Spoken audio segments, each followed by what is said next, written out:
বারান্দায় চেয়ারে বসে ঘুমায় পড়বো। হ্যাঁ, তুমি দরজা বন্ধ করে শুয়ে পড়ো, যাও। আরে কি আপনি সত্যি সত্যি এখানে বসে রাত কাটাবেন নাকি? হ্যাঁ, আমার ঘুমানোর জন্য তো বিছানা বালিশের দরকার হয় না। তুমি যাও, শুয়ে পড়ো, শুয়ে পড়ো। Slip slip. বাকের ভাই, প্লিজ প্লিজ আপনি একটু আমাকে আমার মতো করে থাকতে দেন। আপনি এখন যান।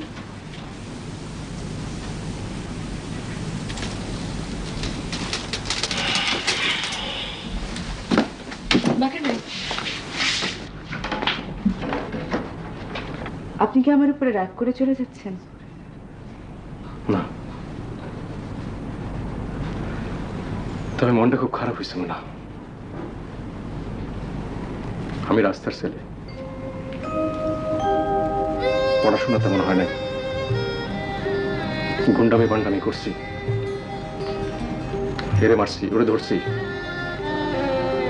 কিন্তু কিন্তু কিন্তু কি?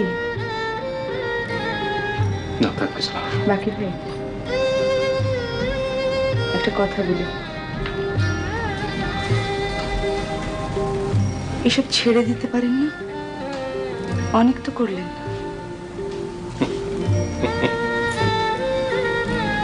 হাসছেন কেন? ছেড়ে দিতে ইচ্ছা করে, মাঝে মধ্যে খুব ভদ্রলোক হইতে ইচ্ছা করে, খুব আফসোস হয়। মনে হয় ভদ্রলোক হইতে পারলে তুমি হয়তো আমার সঙ্গে কঠিন ব্যবহার করতে না, তাহলে হয়তো এটা পার্কে তোমাকে নিয়ে আমি হাঁটতে পারতাম। আজ আপনার কি হয়েছে বাকির ভাই? কিছু হয় নাই। আচ্ছা, আমি যাই। বাকির ভাই, আপনি কাল বিকেলে আসবেন, আমি আপনার সাথে বেড়াতে যাব। তামাশা করতেছো না? না বাকির ভাই, আমি তামাশা করছি না।